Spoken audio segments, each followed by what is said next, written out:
Saudara pemirsa, sebelum saya menjumpai saudara dengan firman Tuhan, saya akan menyanyikan sebuah pujian bagi kemuliaan nama Tuhan, yaitu Yesus mati supaya kita hidup, Yesus menderita supaya kita berbahagia, Yesus terluka di atas kayu salib supaya kita sehat dan sembuh.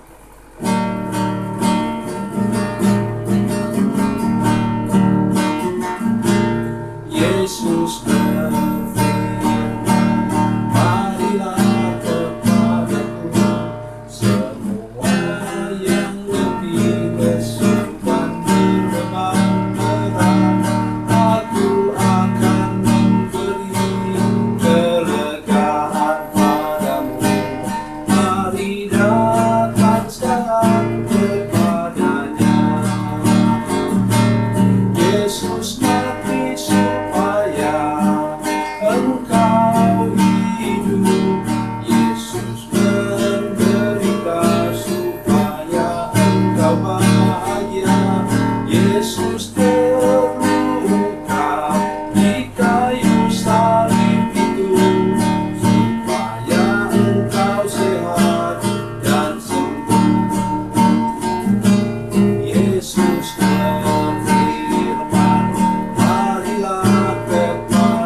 semacam masalah besar dalam hidup kita, sehingga berkat Tuhan itu bocor. Ya, kita memang dapat berkat Tuhan itu, tetapi cepat habisnya. Ada saja sesuatu yang menghabiskannya. Sebelum mendengarkan firman Tuhan, mari kita berdoa.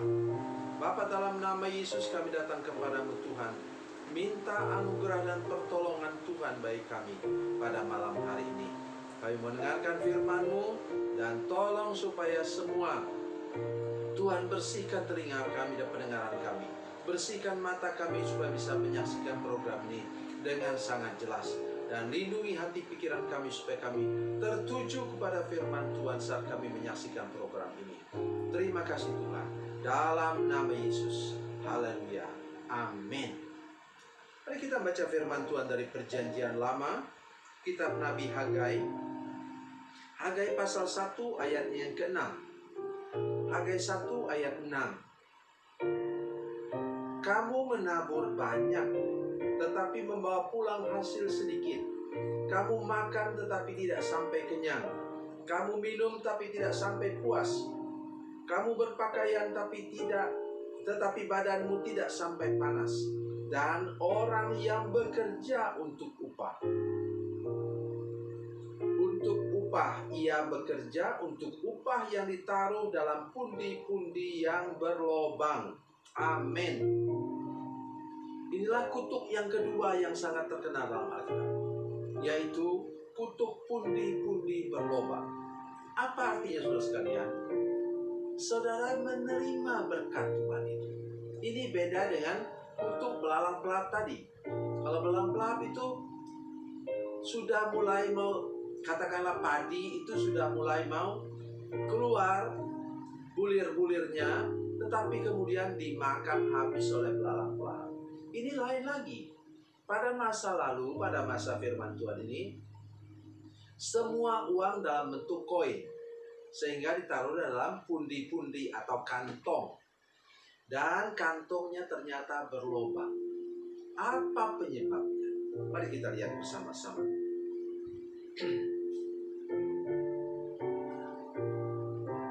Beginilah firman Tuhan semesta alam. Perhatikanlah keadaanmu. Mengapa demikian? Oleh karena umat Tuhan mendahulukan rumahnya sendiri. Ayat 4. Apakah sudah tiba waktunya bagi kamu untuk mendiami rumah-rumahmu yang dipapani dengan baik, sedang rumah ini, rumah Tuhan maksudnya, tetap menjadi reruntuhan. Ini masalah besar untuk kita. Dan sudah hati-hati dengan kutuk yang satu ini. Ya, sudah bisa bilang kepada saya, Pak Tua, tapi kan kita sudah hidup dalam masa perjanjian baru. Saya ingin menolong kita semua. Bagi yang suka mengatakan demikian, saya mau tanya, itu perjanjian baru itu sudah ada pada waktu zaman Yesus atau belum? Belum ada, saudara sekalian. Perjanjian baru dikumpulkan 20 tahun sesudah Yesus naik ke surga. Jadi Tuhan Yesus itu menggunakan, kalau dia sebut kitab suci, dia sebut tentang perjanjian lama. Tidak ada masalah dengan itu, saudara-saudara sekalian. Jangan memisah-misahkannya. Ya.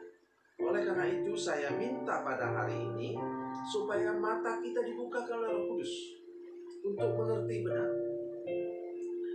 Kalau saudara mulai mendahulukan kepentingan pribadi saudara sekalian, apapun namanya itu, lebih daripada kepentingan untuk gerejanya, karena gereja adalah tubuh Kristus, maka kita akan mengalami ada saja masalah. Saya berikan contoh. Ada satu keluarga yang dia seorang manajer di pabrik di Batam. Kemudian saudara sekalian, dia punya orang tua di kampung. Ayah ibunya itu guru yang cukup berkat Tuhan untuk hidup mereka. Tetapi ketika dia terima gajinya, biasanya kami di sini ditransferkan ke rekening itu sekitar tanggal 26 setiap bulan. Begitu uang masuk ke dalam rekening, itu kemudian memang kenyataan.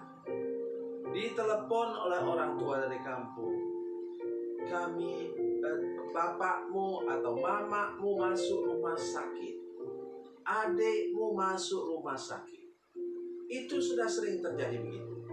Kenapa kalau begitu kok seperti kebetulan? Ingat, jangan percaya kepada kebetulan. Itu karena apa? Karena kita itu lupa memperhatikan dan memberi prioritas untuk Tuhan dan untuk gerejanya. Ada orang yang misalnya bertahun-tahun tidak mau memberikan persepuluhan. Saya harap orang ini menyaksikan program ini. Saya sudah menasihatinya, memberitahukan, kalau kamu dapat banyak, nah lebih muda dari saya, tolong kamu bagilah, berikan persepuluhan, jangan bertanggung. Dan usahanya makin lama makin maju, makin lama makin maju. Tetapi karena COVID-19 ini hancur lebur saudara sekalian. Hancur lebur. Sudah melihat bagaimana keadaan kita. Kita katakan, ya semua orang juga mengalaminya. Tetapi yang saya katakan tadi, tidak semua orang mengalaminya. Oleh karena itu, tindakan kita bagaimana, kata firman Tuhan ayat 7 tadi. Beginilah firman Tuhan semesta alam, perhatikanlah keadaanmu. Jadi naiklah ke gunung, bawalah kayu dan bangunlah rumah itu dengan huruf besar, rumah Tuhan. Maka aku akan berkenan kepadanya dan akan menyatakan kemuliaanku di situ. Firman Tuhan. Dan maksud saya ialah saudara sekalian, untuk kita sekarang, mari kita minta tangan Yesus yang berlubang paku untuk menutup semua lubang yang membuat bocor semua keuangan kita. Ini bicara tentang keuangan, saudara sekalian. Oleh karena itu, minta ampunlah kepada Tuhan, dan mulai bulan depan berikanlah persembahan persepuluhan. Jangan bertangguh. Ada orang yang bilang begini, Pak, tapi saya sudah bayar kredit mobil, kredit rumah, kredit apalagi kredit apa. Sampai kami di Batam nih, kredit jeans, kredit piring, kredit mangkok, kredit cangkir, saudara sekalian, kredit sendok, untuk kita mulai kehidupan di sini. Sudah habis, Pak. Bagaimana mau kasih persembahan persepuluhan? Saya katakan, tolong ketika engkau terima uang itu, nomor satu, tumpangkan tangan supaya Tuhan memberkati, supaya itu berguna dan awet untuk hidup saudara sekalian. Sesudah itu, nomor satu bukan belanjakan, bukan bayar kredit. Karena itu harus sungguh-sungguh sadar. Kreditlah sesuatu sesuai dengan kemampuan saudara sekalian. Lebih daripada yang persepuluhannya. Utamakanlah Tuhan, nomor satukanlah Tuhan, persembahkanlah sesuatu untuk gerejanya, maka pasti Tuhan akan menutupi semua kebocoran dalam keuangan saudara. Tuhan Yesus berkati, Tuhan Yesus baik. Mari kita berdoa. Bapa, dalam nama Yesus, terima kasih untuk firman Tuhan yang kami dengar pada malam hari ini.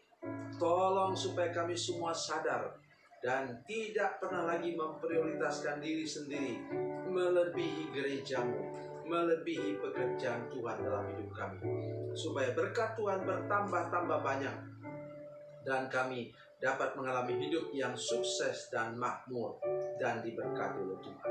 Dalam nama Yesus, haleluya, amin.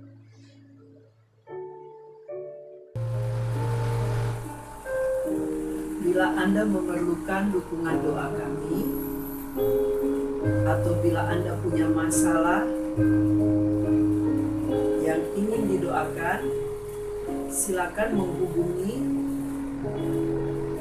nomor telepon kami 0812 7661 1125. Dan bagi Anda yang berada di luar negeri, silakan menghubungi +62 812 7661 1125. Tuhan Yesus memberkati, Tuhan Yesus baik.